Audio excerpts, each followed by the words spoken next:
Hello everyone, আসসালামু আলাইকুম।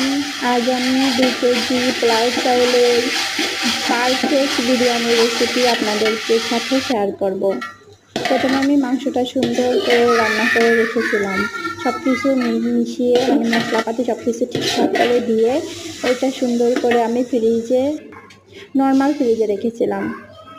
তারপর ওইটা রান্না করে এরপর আমি সুন্দর করে ওটা ফ্রিজে রাখে আবার রাখে তারপরে আবার আমি ডিম ভেজেছি।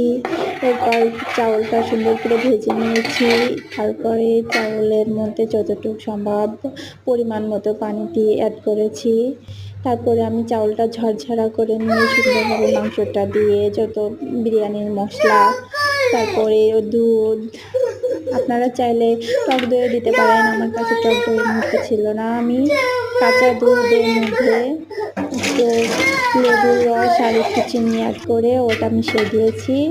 তারপরে আমি লাস্টে বিরিয়ানির মশলা দিয়ে একটু সামান্য পরিমাণ তেল উপরে দিয়ে আমি রান্নাটা কমপ্লিট করেছি।